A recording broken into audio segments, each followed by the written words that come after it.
A Arte de Fazer Amigos apresenta A Arte de Viver com Saúde. Oferecimento Pura Essência, a verdadeira fórmula de levar saúde até você. E Academia Esporte Mania, a mania de viver bem.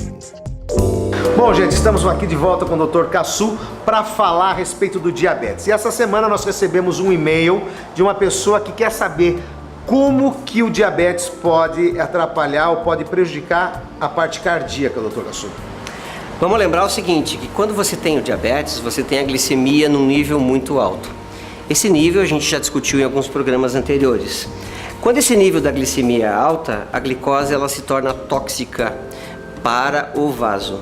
E a coronária, que é aquele vaso que passa por fora do coração, que entope quando tem colesterol, que fica rígida com a idade, ela também vai perfeitamente ficando alterada na sua constituição com o excesso de glicose. Então o diabetes vai atacar estas coronárias, causando uma disfunção daquele grupo de músculos do coração que está recebendo o sangue daquela determinada coronária.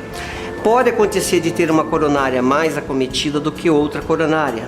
Por que isso acontece? Eventualmente porque uma coronária já tem um grau maior de endurecimento pela idade, ou a coronária já tem um grau de obstrução por colesterol alto. Enfim, juntam-se as várias coisas e o diabetes vem ali e faz o acometimento final.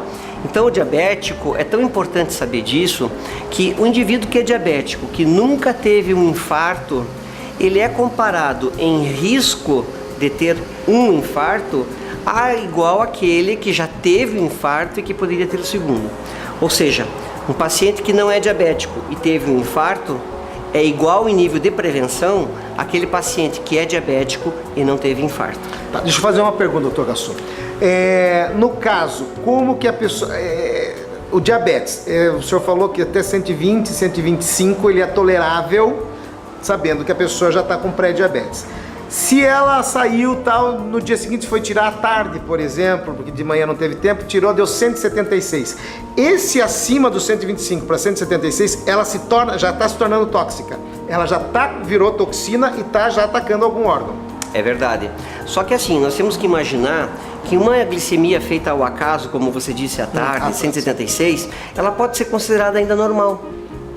A gente considera até 180 ou até 200 em certos grupos de indivíduos.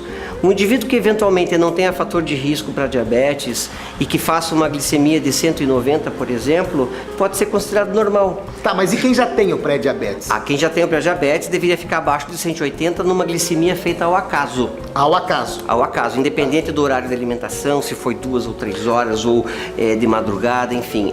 São dois parâmetros que a gente tem, a glicemia ao acaso e a glicemia em jejum. A glicemia em jejum abaixo de 126 e a glicemia ao acaso abaixo de 180. Quem mandou essa pergunta foi a Ana e ela disse que o marido já é pré-diabético. Então ele fica 109, 110 e eles saíram para almoçar. Ela mandou uma cartinha muito interessante. Elas saíram para almoçar e ele abusou. Ele comeu, bebeu, tomou aquelas caipirinhas e não sei o que lá. Chegou em casa, ela falou assim, vamos medir o diabetes. Na hora que ela foi medir, o dela deu 125, o da filha deu 109 e o do marido 176. Ela ficou desesperada, vamos tomar insulina, foi pro hospital, pronto-socorro, porque achou que fosse dar alguma coisa nele. Na verdade ele falou, não, você vai procurar um médico, que isso é normal, entre aspas, e por isso que ela nos fez a pergunta. Ana, respondeu? Acho que é isso, né, doutor? É verdade, respondeu. Eu creio que sim, abaixo de 180 para ficar sossegada ainda. Mas tem que daí fazer os cuidados. Claro, tem que fazer outros controles. A questão do diabetes, então, na parte cardíaca. Se a pessoa não tem risco cardíaco, por mais que seja um pré-diabético, e se ela está com triglicerídeos controlado, está com tudo controlado, e tiver já formando toxina no organismo, mesmo ele não tendo, está tudo controlado, a diabetes continua sendo prejudicial.